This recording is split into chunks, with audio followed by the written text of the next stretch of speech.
Namaste, Vanakkam, welcome to my vlog.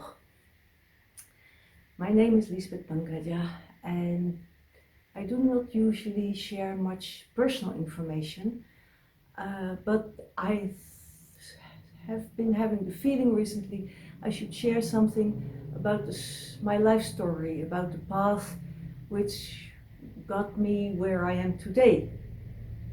And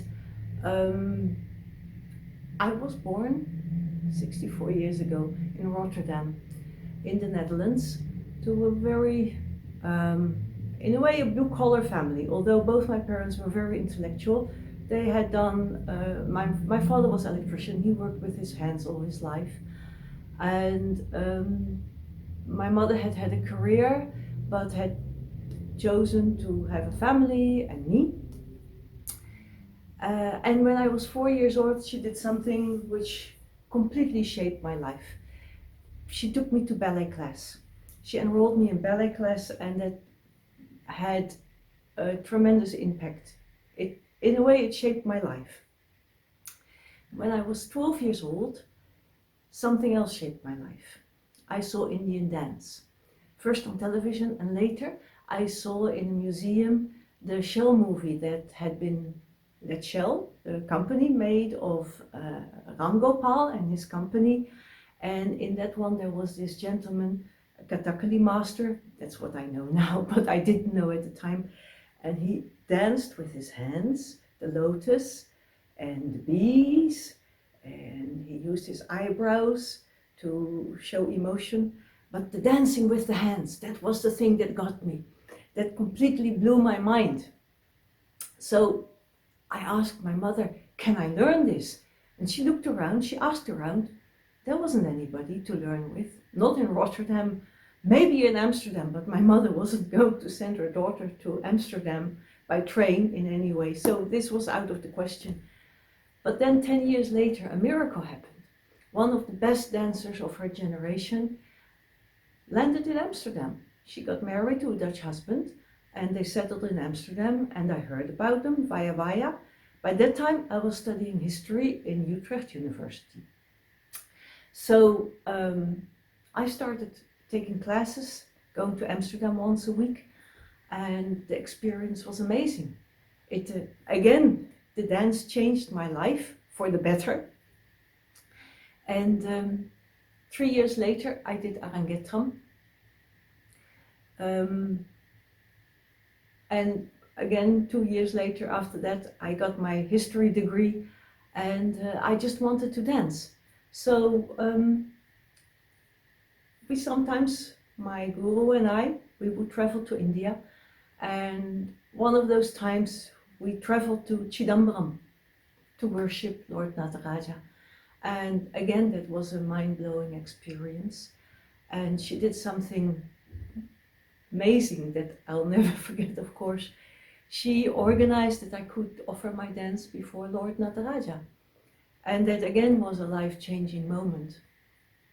In the years after that, at some point I met Raja Dikshitar, one of the Dikshitar priests, but he was a very different Dikshitar. He was a Dikshitar from the future as well as from the ancient times.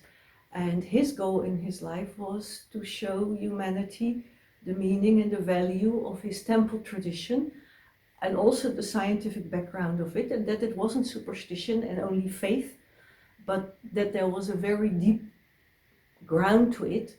So we started working on this together, and we were teaching dance together and yoga, and well, long story short, all those years I had a big confusion. When I was learning dance with my Rajamani Akka, as I called her, what she told me and how she took me by the hand into the world of Indian dance, that was one world. And then I started reading academic books because I was in university, so I had questions. Sometimes she couldn't answer them. I went to the university library and I started reading academic books, and there was a total disconnect. The India that was described in the academic books and the India that I was introduced to by my guru, Rajamani Akka, they were two different things. There was no connection to them whatsoever. So that was very confusing to me. The India of my guru was one of knowledge, of the highest level of knowledge, whether it was through art or through ritual or through spiritual attainment, achievement, or whatever sadhana. There was power there and there was depth there. And in the academic books, India was a land of superstitions, of make-believe, of politics, temples and mythology and tradition used to further the political goals of dynasties and stuff like that. And it confused me because in a way my guru was a very talented, very well educated artist, but she was not an intellectual, so she couldn't answer those questions to me. And I had a doubt. In a way, I couldn't imagine that hundreds upon hundreds or even thousands of perfectly intelligent people with an academic background could be totally mistaken, So, but then I met Raja Dikshitar and we started working together, and I was in his house a lot. I stayed in Chidambaram a lot. And then, so I was part of the tradition of the family life with him and his wife and his children and the rest of his family. And then one day I realized there never was an Aryan invasion. The whole premise on which all our writing about Indian history is based, the Aryan invasion theory, was bullshit. At that time, I couldn't prove it. It was an intuition only. So this was the early 90s. No internet. Our only resources for knowledge was the tradition, what we knew from our gurus, Raja's gurus, from his spiritual background in his temple, my gurus from the dance, and libraries or the newspaper or the television. So we started researching this, but we started trying to look for proof. But it took very long time. It was very slow. The first proof that got into our hands was a book about the Saraswati River that had been sort of made into some mythological thing that the Aryans imagined when they invaded India, because, in the time that the Aryans were supposed to have invaded India in 1500 BC, there was no Saraswati River. So first there was the book about the Saraswati River, because the Saraswati River had been there, but thousands of years earlier. So how could the Aryans, who supposedly invaded India in 1500 BC, know about the Saraswati River that had dried up in 2000 BC? So that was a first bit of proof. In the meantime, we researched the temple traditions. We did projects. We worked on Raja's book about the temple. We worked on his discovery of the Sphinx of India, and other projects. I became interested in starlore because I found out about precession, and that you can see that Indian festivals refer to eras sort of much earlier. But in the beginning I didn't know that. So this was a very slow process. Then there were authors like Dr. Frawley, Professor Subhash Kak, who wrote about the astronomical code in the Veda. So things started speeding up a bit.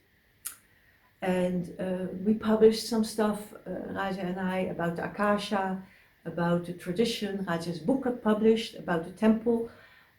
We were able to publish his work on the Indian Sphinx, his discovery. But then 10 years ago, he sadly passed away very suddenly. He was gone. And for me, that started 10 years of very, very deep struggle. And only now I'm very, very slowly coming out. but I'm still very vulnerable.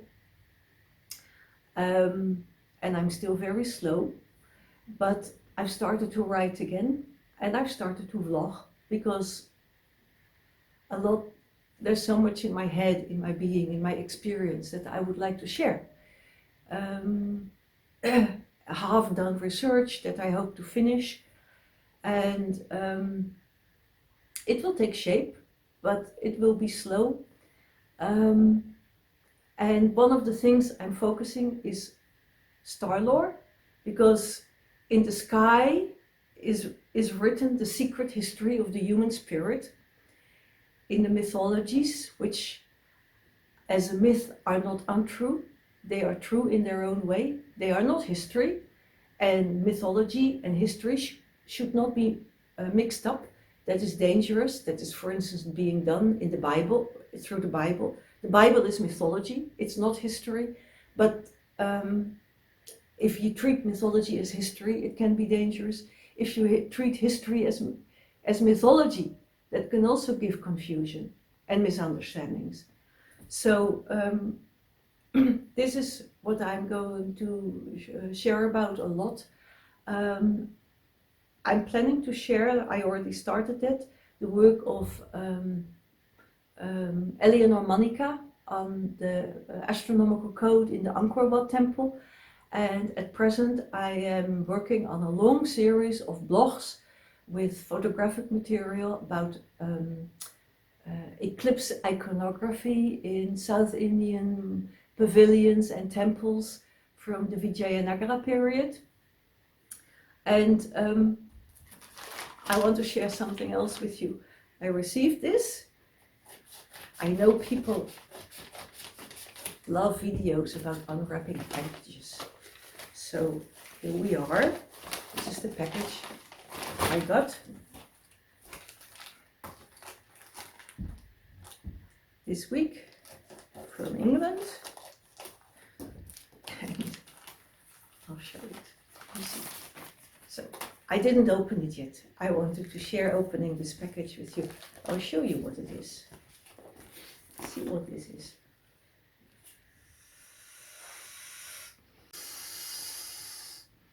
So this is a sky globe. See, as I said, the secret history of human spirit is written in the stars. The ancient rishis, the wise people among our ancestors, they created the mythology to tell us the truth about ourselves, where we came from, where we're going to. And it's written in the stars. So this is the sky with the constellations. Of course, these are all the Western names, not the Indian, not the Sanskrit names. But I will be talking about that. And I hope to be able to share some of my own insights in these things, and maybe also have a discussion with you. And looking forward to this new phase in my life, and to sharing all this knowledge that Raja and I gathered from our meditation and our studies and our talks together. And yeah, he is gone, but I'm here, and I'm starting this new life. Yeah, I think it's going to be great, and it's going to be fun. And I've always considered knowledge fun.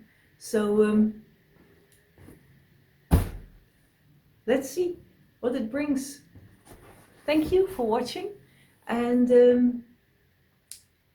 there are other vlogs already there, and there will be other ones in the future about Angkor Wat, about the eclipse mythologies, and about so many other stories from the stars that I will be sharing with you. So see you again soon.